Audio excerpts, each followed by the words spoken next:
Now next third problem पर आते हैं। 3y minus x equals to 4। वापिस से ध्यान देना है बच्चों क्या कि यहाँ पर y का कोफिशिएंट 3 है और x का 1। तो मैंने क्या बताया था, एक टेक्निक बताई थी करने को। तो हम किसी की भी वैल्यू रख सकते हैं और दूसरे वेरिएबल की वैल्यू निकाल सकते हैं, लेकिन मैंने बताया था कि जिसका वेरिएबल 1 या -1 होगा उसकी वैल्यू हम फाइंड आउट करते हैं और दूसरे वाले की वैल्यू हम पुट कर देते हैं। तो ले लो y की 4 वैल्यूज़ 0 1 2 3। समझ में आया? मैं यहाँ पर x को भी पुट कर सकती थी, लेकिन मैंने y की वैल्यू 0 1 2 3 क्यों पुट किया? क्योंकि x की वैल्यू निकालने में ईजी रहेगा। तो ठीक है, व्हेन y इक्वल्स टू 0, तो बोलो x की वैल्यू क्या होगी? 3 इंटू 0, ये y के प्लेस पर क्या रख देंगे? 0 minus x equal to 4। 0 multiply by any number is 0, तो x कितना हो जाएगा? -4। ओके, अब हम y के प्लेस पर क्या रखेंगे? 1। तो y के प्लेस पर 1 रखेंगे तो 3 into 1 minus x equals to 4। Now 3 multiply by 1 that is 3, तो माइनस एक्स क्या हो जाएगा? 4 minus 3 that is 1।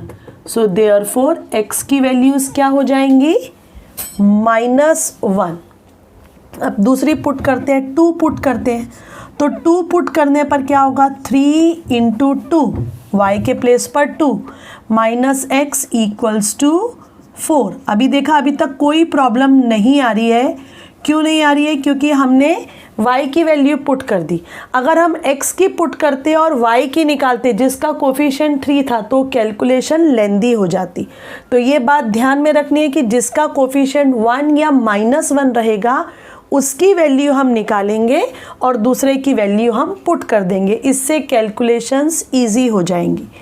So -2 cancel, तो x की वैल्यू कितनी आ गई?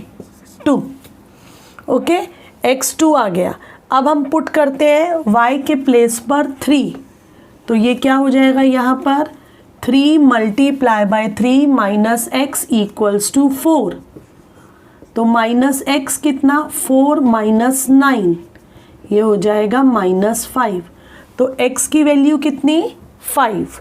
तो ऑर्डर्ड पेयर आ गए हमारे -4, 0, -1, 1, 2, 2 एंड 5, 3। अब आते हैं हम स्टूडेंट्स सेकेंड इक्वेशन पर, जो थोड़ी सी डिफ़िकल्ट है, जिसमें ज़्यादा तुम्हें सोचना पड़ेगा कि क्या पुट करें। क्योंकि ध्यान से देखो तो x का कोफिशिएंट 2 है और y का कोफिशिएंट 3 है। अब ऐसा कोई भी वेरिएबल नहीं है जिसका कोफिशिएंट 1 है, तो कैलकुलेशन या पॉइंट्स हम ऐसे ही कोई भी 0 1 2 3 पॉइंट नहीं रख सकते। पॉइंट अगर हमने ऐसे ही बिना सोचे समझे रख दिया जैसे अब तक हमने किया, तो कैलकुलेशन में क्या प्रॉब्लम होगी? वो फ्रैक्शन में आ सकता है, और फ्रैक्शन में आ गया तो उसको ग्राफ में प्लॉट करना मुश्किल हो जाएगा। इसलिए इस केस में वैल्यूज़ को हम थोड़ा सोच समझ के रखेंगे। तो ठीक है, 2 से डिवाइड करना इजी है, तो मैं y की वैल्यू पुट करती हूँ। अब मैं एक साथ नहीं रख रही हूँ, मैं सोच समझ के करूँगी। ठीक है, हम पहली वैल्यू रखते हैं y की 0, तो 0 पुट करो। 2x minus 3 multiply by 0 equals to 4। Any number multiply by 0 is 0।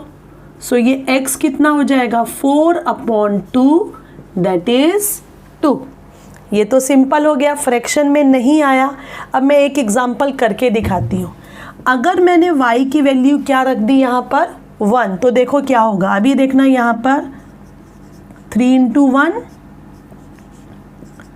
3 multiply by 1 कितना?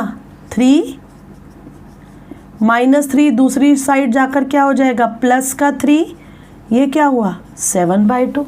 पॉइंट में आ गया ना, और पॉइंट में प्लॉट करने में प्रॉब्लम आएगी। इसलिए मैंने बोला कि जब किसी भी वेरिएबल का कोफिशिएंट 1 नहीं है तो थोड़ा सोच समझ के वैल्यू रखना, तुम लोगों का काम बढ़ने वाला है अभी। ठीक है, 1 से काम नहीं चल रहा है। अब मैं पुट क्या करती हूँ, 2 रख कर देखती हूँ। 3 2s are 6, 6 को उधर लेकर जाएंगे 10, यस 10 डिवाइड होता है, तो मुझे 1 नहीं, यहाँ पर क्या पुट करना चाहिए, 2। अब मैं 2 पुट करके दिखाती हूँ। y को पुट करेंगे 2,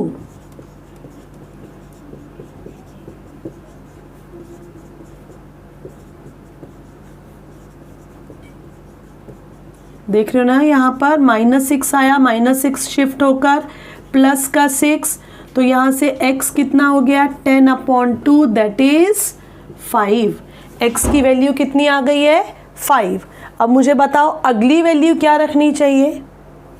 अगर मैं 3 पुट करूँगी तो 3 3s are 9, 4 + 9 13, डिवाइड नहीं होता तो 3 नहीं रख सकते, हम क्या रख देंगे अभी, 4 पुट करते। ओके, 4 पुट करने पर क्या होगा, 2x - 3 × 4 = 4, 3 4s are 12, 12 को शिफ्ट करेंगे तो ये हो जाएगा +12, तो 2x कितना, 16, तो x कितना, 16/2 दैट इज 8। अब मैं अगली वैल्यू भी पॉजिटिव रखूँगी ना तो ये वैल्यूज़ बढ़ती जाएंगी, तो मैं एक नेगेटिव वैल्यू लेती हूँ। अभी मैं क्या पुट करती हूँ यहाँ पर, y के प्लेस पर -2, तो मैं यहाँ पर 6 भी रख सकती हूँ लेकिन वैल्यू और ज़्यादा आ जाएगी, 11, ग्राफ में प्रॉब्लम आएगी। तो मैंने क्या ले लिया, y के प्लेस पर -2, तो 3 × -2 -6, और ये वाला माइनस मिलकर क्या हो जाएगा, +6, +6 को हम शिफ्ट करेंगे तो हो जाएगा -6, 2x हो गया -2, तो x कितना हो जाएगा, -2/2 दैट इज -1, तो ये हो गया 2 0 5 2 8 4 -1 -2, तो ऑर्डर्ड पेयर आ गए। हालांकि थोड़ी सी मुश्किल हुई यहाँ पर, बट अब ध्यान में रखना है जब कोई भी कोफिशिएंट 1 नहीं होगा तो 0 1 2 3 ऐसे वैल्यूज़ हम एक साथ नहीं रख सकते, थोड़ा सा सोचना पड़ेगा और फिर वैल्यूज़ हमें पुट करनी पड़ेंगी। तो अब ग्राफिकली सॉल्व करेंगे इस प्रॉब्लम को। अब ये हमारे टेबल तैयार हो चुके हैं, अब इन्हें हम ग्राफ पर प्लॉट करेंगे। पहली वाली इक्वेशन 3y - x = 4, ये 4 पॉइंट्स हैं, इसे ग्राफ पे प्लॉट करना है। Horizontal x axis, vertical y axis, जहाँ पर मिलेंगे ओरिजिन राइट हैंड साइड पर पॉजिटिव, लेफ्ट हैंड साइड पर नेगेटिव, ओरिजिन से ऊपर पॉजिटिव, ओरिजिन के नीचे नेगेटिव। साइड में स्केल लिखना हमें नहीं भूलना, 1 सेंटीमीटर = 1 यूनिट। तो पहला पॉइंट देखते हैं, -4, 0, y कोऑर्डिनेट 0, मतलब ये पॉइंट x एक्सिस के ऊपर होगा, -4, 0।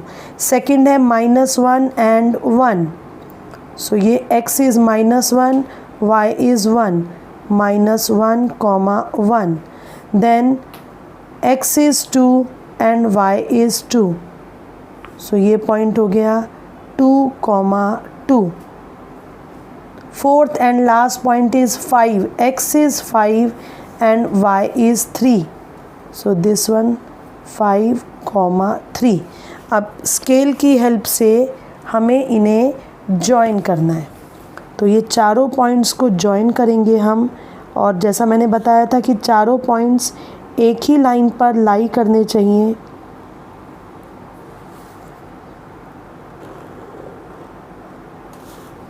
दोनों साइड एरोज़, और यहाँ पर लाइन की इक्वेशन लिख देनी है, थोड़ी सी लंबी लाइन बनानी चाहिए। ये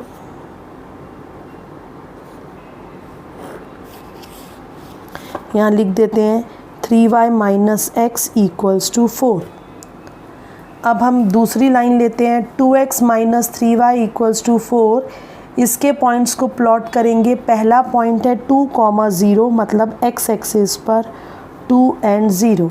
सेकेंड है x is 5 and y is 2, ये पॉइंट हो जाएगा 5, 2. Third is 8, x is 8 and y is 4, so 8 and 4. And the last point is x is -1 and y is -2, so -1 -2. अब ये चारों पॉइंट्स को हम जॉइन करेंगे।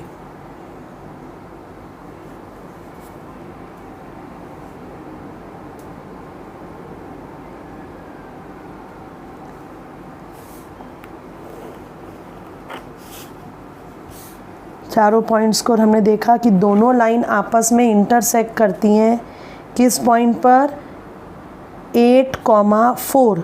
तो x is 8 and y is 4 is the required solution.